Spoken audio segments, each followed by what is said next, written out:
فصرف عنی وصرفنی عنہ، اگر تو جانتا ہے میرے مالک یہ میرے دین کے لیے، میری معاش کے لیے، میری عاقبت کے لیے، میرے فوری فائدے کے لیے، میرے دیرپا فائدے کے لیے برا ہے تو مجھے اس سے دور کر دے، اسے مجھ سے دور کر دے۔ لیکن قصہ ختم نہیں، فرمایا کہ پھر جو تیری بارگاہ میں میرے لیے خیر ہے وہ عطا کر دے، اور ثم ردنی بھی، پھر میری طبیعت کو اس پر راضی کر دے، میرے دل میں بیٹھ جائے۔ اب یہ اپلیکیشن میرے آقا نے بتائی اور یہ فرمایا کہ تم اپنے رب کی بارگاہ میں پیش کرو۔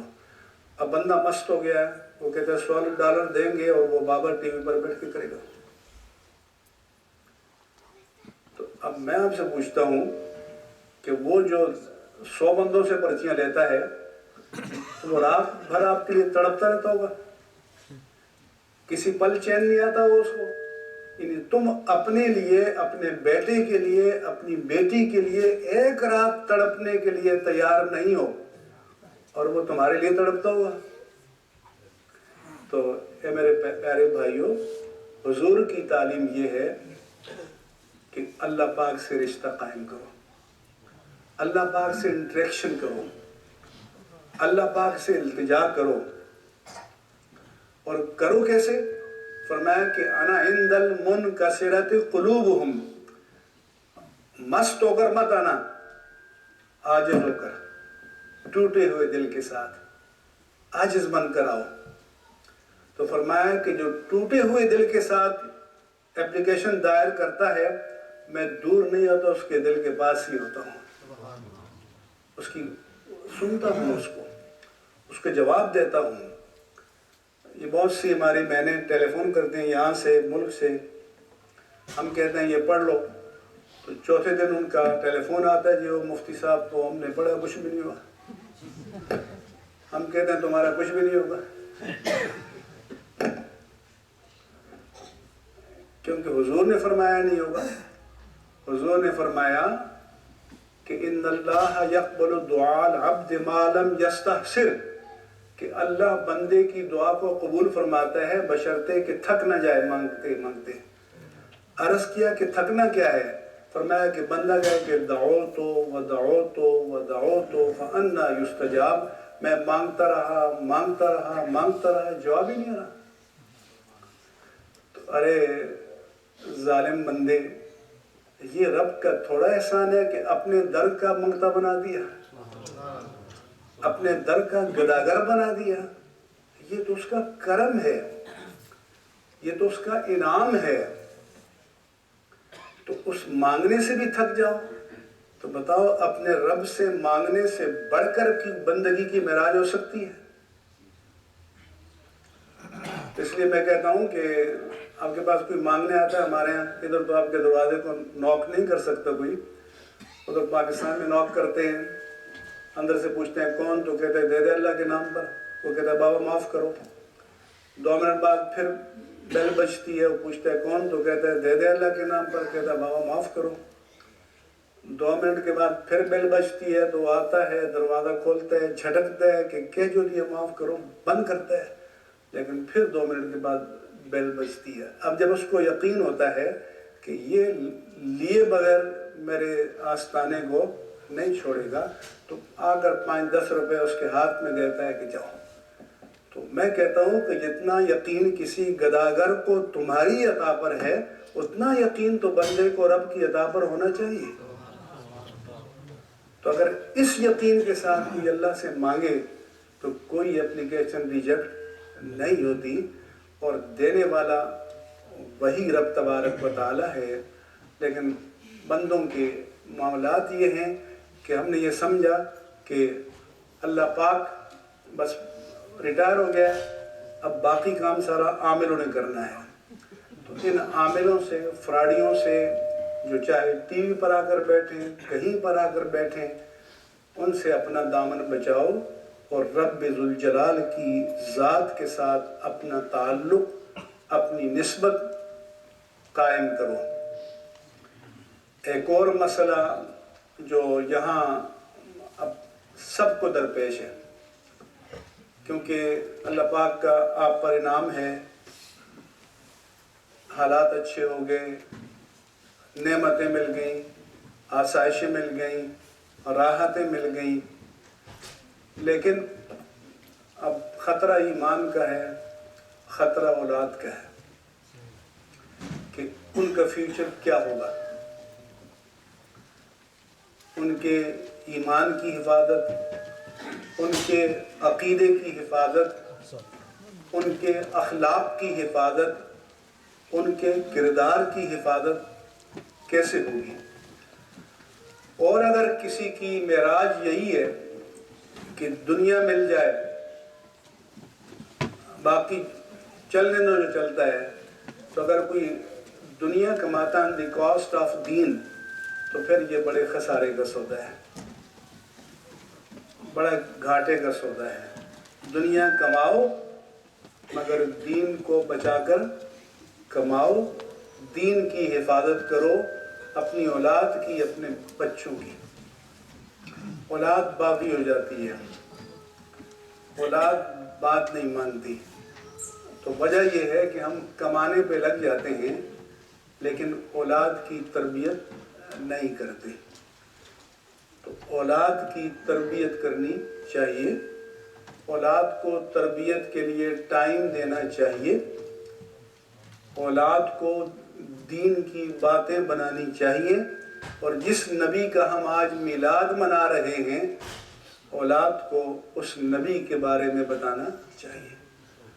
اس نبی نے، اس پیارے نبی نے ماں باپ کو جو مقام دیا ہے، اتنا مقام دیا ہے کہ ایک حدیث میں ہے کہ ایک صحابی حضور کی بارگاہ میں آیا اور کہا کہ میں نے اپنی بوڑھی ماں کو اپنے کندھے پر اٹھایا۔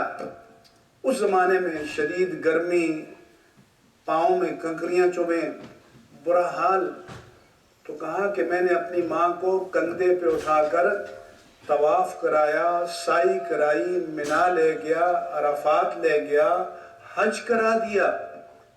یا رسول اللہ، میں نے ماں کا حق ادا کر دیا۔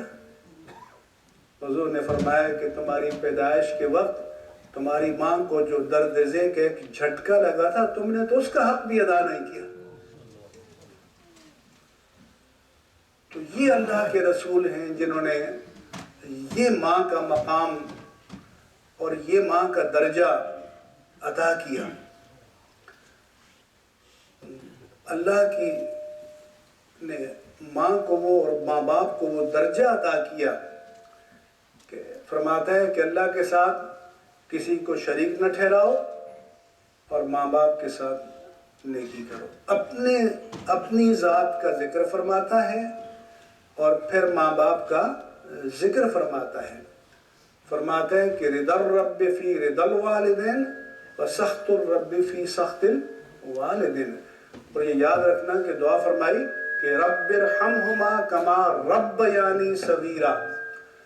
یہ جو اللہ تعالیٰ کی اس میں صفت ہے نا، رب الحمدللہ رب العالمین، تو رب کے ہم معنی کرتے ہیں پالنے والا، مگر پالنے والا ایسا کہ کسی چیز کو right from the starting point اس کو گرو کرے، گریجولی گرو کرے، اور گرو کرتے کرتے اسے کامل بنا دے۔ جیسے آپ بیج ڈالیں، اس سے ایک پودا نکلے، اس کو آپ پانی دیتے رہیں، تراش خراش کرتے رہیں، یہاں تک کہ کامل درخت بن جائے۔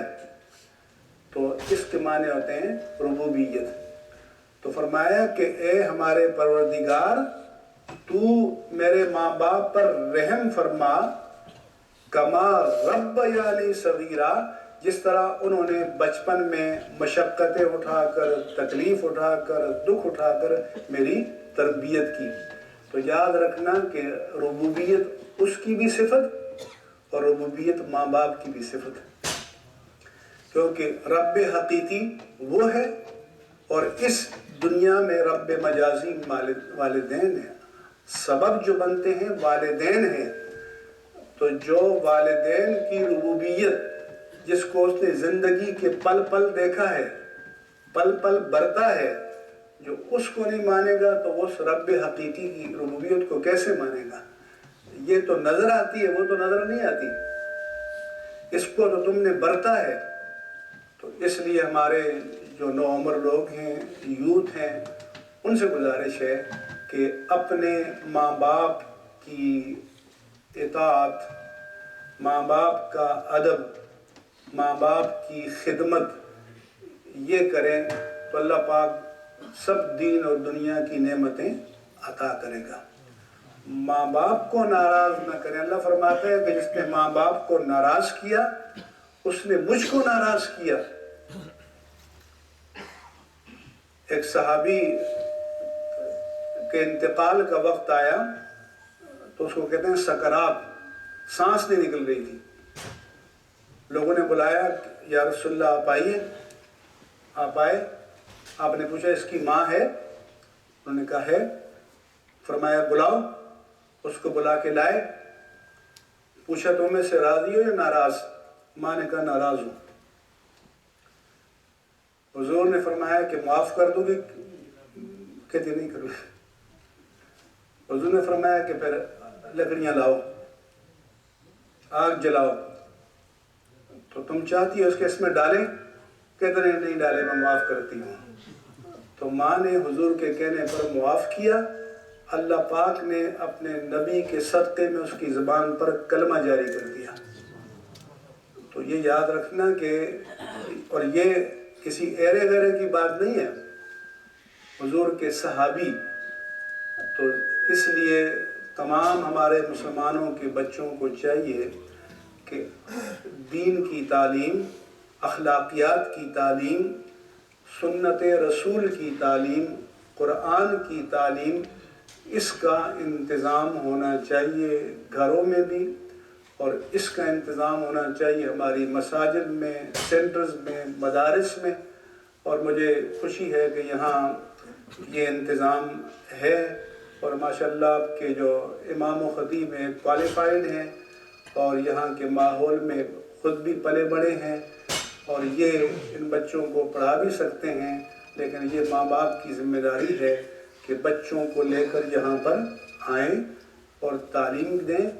اور یہ بھی حضور نے فرمایا کہ مرنے کے بعد قبر میں جب عذاب ہوگا تو تمہیں اگر کوئی چیز کام آئے گی تو اس میں سے ایک یہ ہے کہ فرمایا کہ دعاء الولد لوالدک، کہ اولاد اگر ماں باپ کے حق میں دعا کرے گی تو اللہ تعالیٰ قبر میں آسانی پیدا کر دے گا۔ تو ان بڑے بڑے بنگلوں کے لیے انتظام ضرور کرو، لیکن قبر کی تاریکی کے لیے اگر کوئی انتظام کرنا ہے تو اولاد کی دینی تربیت کرو۔ ایک روایت میں ہے کہ ایک شخص کو قبر میں عذاب مل رہا تھا، اچانک اسے راحت ملی۔ اس نے پوچھا کہ یا رب بِأَنَّ ذَلِكَ، یا اللہ یہ اچانک کرم کیسے ہو گیا؟ تو اس کو بتایا گیا کہ اس کا بچہ بسم اللہ پڑھنے کے لیے استاد کے سامنے بیٹھا، جب اس نے پڑھا کہ بسم اللہ الرحمن الرحیم تو رب کی کریمے نے دیکھا، اس نے کہا کہ یہ ننھا سا بچہ مجھے رحمان و رحیم کہے اور میں اس کے ماں یا باپ کو عذاب دوں۔ تو اس کی برکت سے ان کا عذاب ٹل گیا۔ تو اللہ کے بندو، مرنا تو سب نے ہے، اور موت پر تو آج ہر چیز میں اختلاف ہے، اللہ کی ذات میں، رسولوں پر، کتابوں پر، دین پر، لیکن موت کے واقع ہونے پر کسی کو اختلاف نہیں ہے، یہ یقینی بات ہے۔ تو اس کے لیے تیاری کرو اور اس کی اپنی عاقبت کو سنوارنے کا انتظام کرو، تو تمہاری قبر میں راحت کے لیے جو ایک انسٹرومنٹ ہے وہ تمہارے یہ بچے ہیں جن کو آپ دین کی تعلیم دیں۔ اللہ تعالیٰ مجھے اور آپ کو اس کی توفیق عطا فرمائے۔ وما علیہ البلاغ المبین وآخر دعوانا ان الحمد للہ رب العالمین۔